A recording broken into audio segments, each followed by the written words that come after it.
pertanyaan dari Pak Ahsin Muhammad. Masya Allah. Allahumma shalli Sallallahu ala alaihi sayyidina Muhammad wa Muhammad. alihi wasallam. Muhammad. Apakah kesabaran itu harus diupayakan atau dimohonkan kepada Allah? Apakah kesabaran itu mesti diupayakan atau dimohonkan? Tadi begitu pertanyaannya, mohon dihadirkan lagi. Ya, sebetulnya bagi saya memohon kesabaran itu adalah mengupayakan kesabaran. Begitu. Dan Al-Quran mengingatkan kita, ini ayat yang seharusnya kita baca rutin dalam doa kita. Maksudnya, Rabbana afrigh alaina sabra. Jadi kita mohonkan pada Tuhan itu afrigh, Rabbana afrigh alaina sabra wa tsabbit aqdamana. Itu memohonkan kesabaran dari Tuhan. Dan pada saat yang sama juga kita mengupayakan dengan ya ayyuhalladzina amanu sta'inu bis-sabri was-shalah.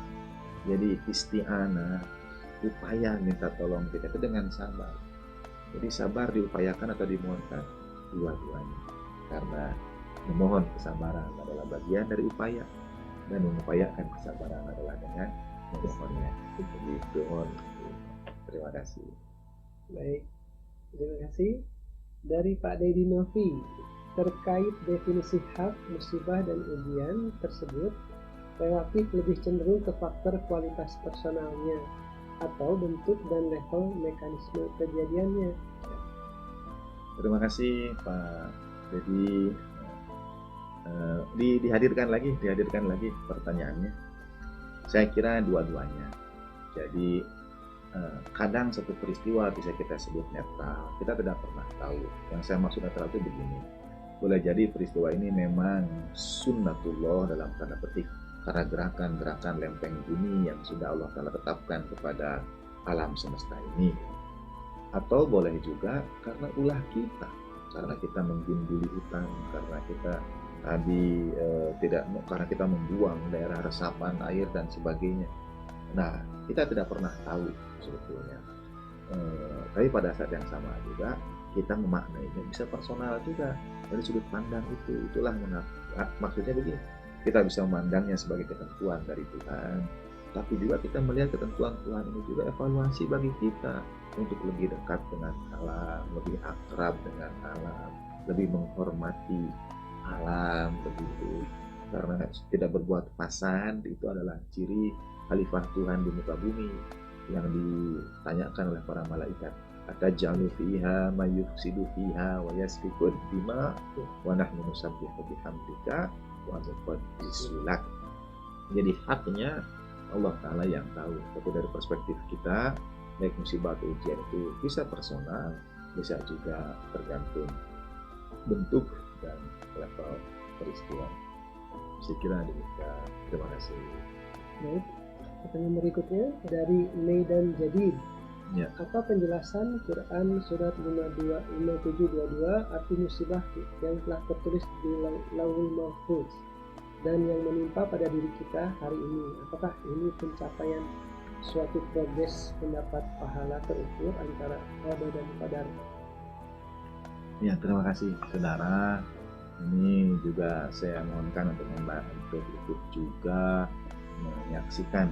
Saya tidak tahu bagaimana caranya, bahwa kita sudah pernah membahas tentang qada dan qadar itu di pertemuan sebelumnya. Nah, tapi saya lupa di pembahasan yang mana. Mungkin teman-teman nanti membantu mengingatkan, bisa scroll lagi, lalu sehingga sekiranya misalnya ada satu saat untuk menjelaskan qada dan qadar lagi, saya bisa meminta saudara untuk silakan rujuk di playlist Motif TV, judulnya ini ya, bahwa yang dimaksudkan dengan sudah tertulis di Lauhul Mahfuz itu, maksudnya ma asaba min musibatin fil ardi wala fi anfusikum illa fi kitabim min qabli an tabraha.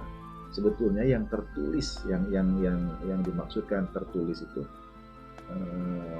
ini soalnya makna yang disebut makna Lauhul Mahfuz dengan kitab yang dimaksud bisa ada beda penafsiran. Itu saya tidak akan masuk ke situ lebih dahulu. Karena kalau yang mahfuz terjaga, ya tidak ada yang tahu terjaga, begitu ya. Tetapi semua, bukan hanya musibah yang ada pada Lauhul Mahfuz itu, semua yang menimpa kita, baik yang tidak kita sebut dengan musibah juga ada juga.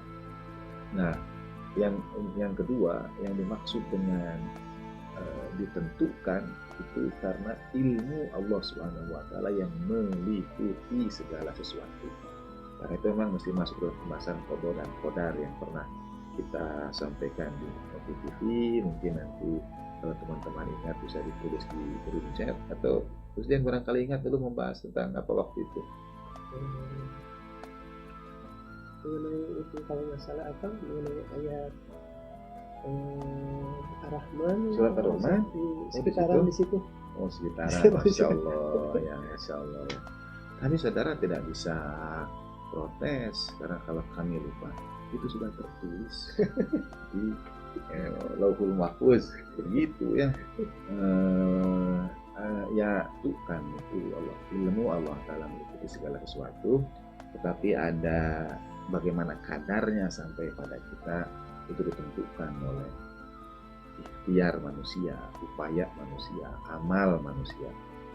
Dari Allah Ta'alanya akan selalu indah, selalu baik, tapi bagaimana bentuknya sampai pada kita tergantung kita. Contoh sederhananya tentang yang terima undangan Walimatus Safar itu, begitu kita mintanya naik haji, tapi bentuknya jadi menghadiri Walimatus Safar, begitu. Mudah-mudahan linknya bisa diperoleh dan bisa disimak kajian di waktu itu. Mohon maaf. Terima kasih.